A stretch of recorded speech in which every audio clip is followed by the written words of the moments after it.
Well, Paul, it's that Yo. time again. What's on your mind today? Oh, it's that time. Yes.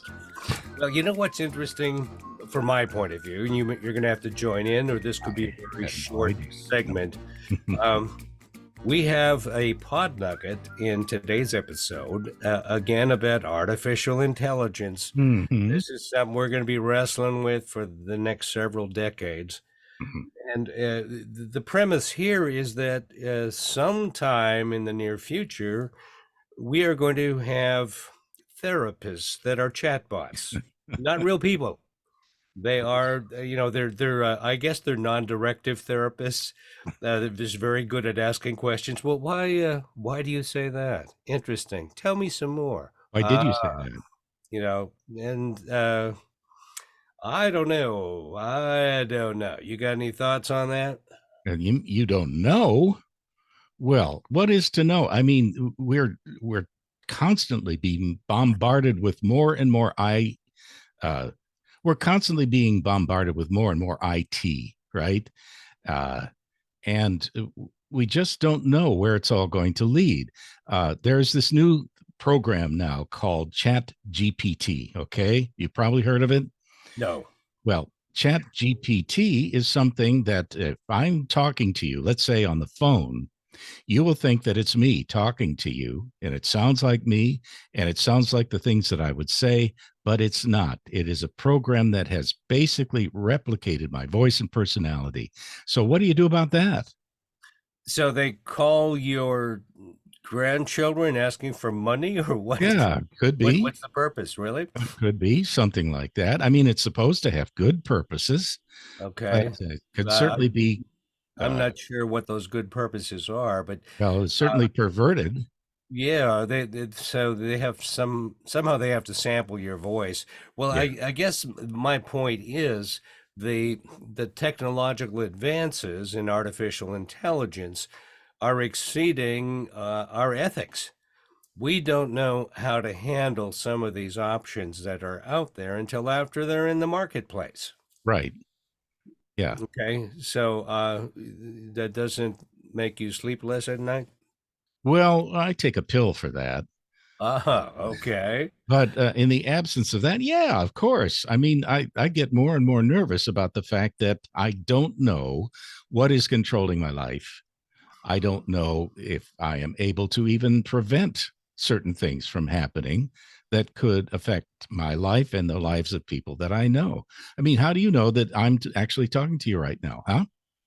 I've always suspected you were a cartoon character. Well, so is my wife, frankly. Ah, well, you know what? I think we have to keep questioning. I don't want to be the one that goes, "We're not ready for that. No, you can't do that." Well, But I yeah, do of think we need course. to we need to be asking ethical questions whenever some of these things come up. For example, the one the company that we highlight in our pod nugget has created what they call a best friend.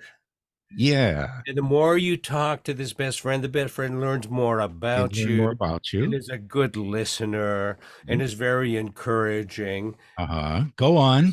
It's electronic, it's not real. And so, what the article I was reading said is that some people are developing attachments for these digital creatures. Uh, they are falling in love in some cases with these digital creatures. Mhm. And so there, I think our ethics need to catch up. Yeah, it reminds me of a movie that came out a couple of years ago, wasn't it? Where a guy fell in love with a robot. There have been several variations on that. I remember one where he fell in love with a computer. Uh huh. Um, I mean, it was actually the computer that he was in love with. And I guess there's always going to be self-deception problems in our lives. I still can't believe I'm in my 70s. People reassure me it's true, but I don't necessarily believe that. But sometimes you have to accept these realities. Um, I don't know. How would you like to have a digital best friend, somebody you would talk to, somebody that's more understanding than our wives are, for example? Oh, I think my wife is very understanding. I think, frankly, that people are kind of looking for something that is missing from their lives. And obviously, they are missing friendship. They are missing companionship. They're missing the kind of personal connection. And I find that that is particularly true as you get older and older. There are lots of folks, for example, in their 80s, and everybody in their lives has gone, right? There's nobody left. And what do they do? What do these people do? I mean, it's one thing to be in a, let's say, in a nursing home or something where you've got people attending to you, but those are hardly what you would call your best friend. And I can understand that, why some people would look to whatever they could find that's going to listen to them and understand them, like you do with me. It's automatic. I'm not listening. Oh, I'm just doing the reassuring thing. Right, right, Jim. Yep, yeah. yep, yep. So what you are saying is that in some cases, an artificial friend is better than no friend. Is that what you mean? Yes, I think so. I think so, which is sad. It's Yeah, sad. yeah. It reminds me of folks that I see sometimes in the supermarket at the checkout line where they will pause and talk to the checkout lady and go on and on and on about what's. That sounds like me, Jim. What are you? I have photos. Ah, excuse me. Um, well, I guess I can buy that. If these people are really cherishing the artificial friendship, and then what harm? What harm is there? But we'll probably have to eventually deal with electronic marriages.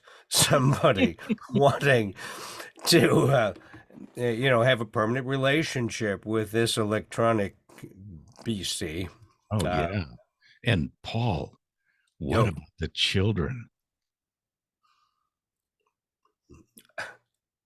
okay, I'm not even going to go there, Jim. I'm not even going to legitimize that comment.